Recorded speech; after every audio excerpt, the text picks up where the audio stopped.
After visiting Bergamo, we decided to continue to explore other beautiful cities around northern Italy. Today we're in Mantua, in the middle of Pianura Padana, where Lombardy, Veneto and Emilia-Romagna get together.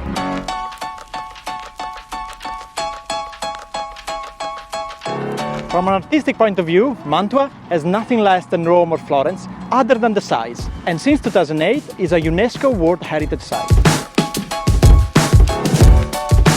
During medieval times, Mantua was an independent city ruled by the Canossa family, which built a number of churches and monasteries.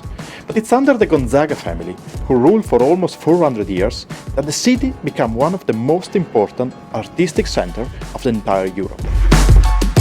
Mantova lies on a bend of the river Mincio. During medieval times, the banks of the rivers were expanded to create 4 artificial lakes, and Mantua became an island. Only later on, one of the lakes was removed to allow the city to expand, and that is the configuration that you can still see today.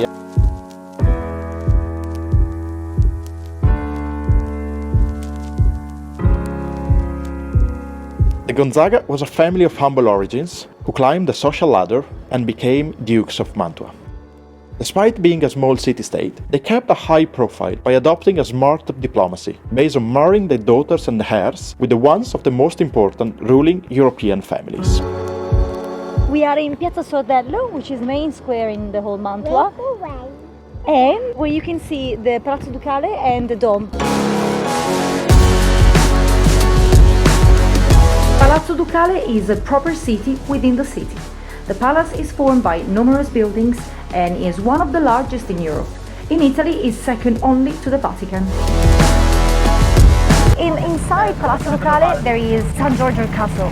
One of the main attractions within the castle is the Camera Picta, which is the painted room, which is actually called Camera degli Sposi.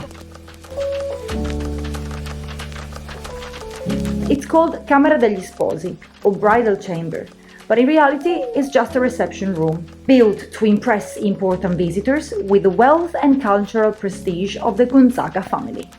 It is the masterpiece of Andrea Mantegna, who painted it between 1465 and 1474.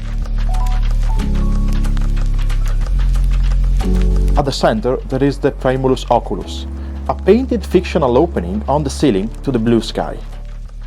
The illusionist effect is unique and innovative for the time. The various kids, called putti, looks down to the viewer with a very realistic effect.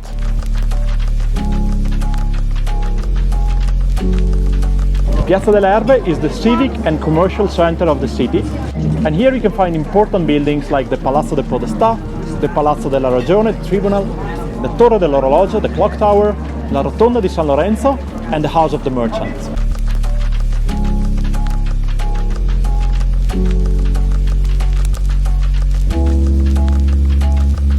The Rotonda is the most interesting and ancient building.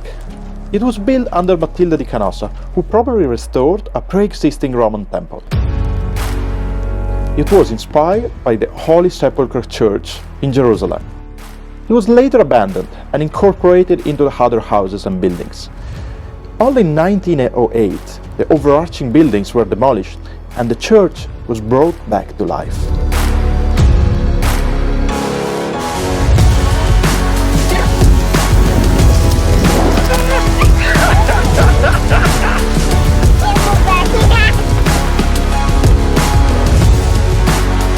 We are at Palazzo Te, which has been built around the 16th century by Federico II of Gonzaga. He built this place because he was trying to escape and find a place where he could relax after a very hard day of working. And here we go, we finish our visit to Mantua. In one day we managed just about to see the main attractions, but it would have been very nice to stay probably one night and discover the cuisine and maybe some other hidden gems as well. See you next time!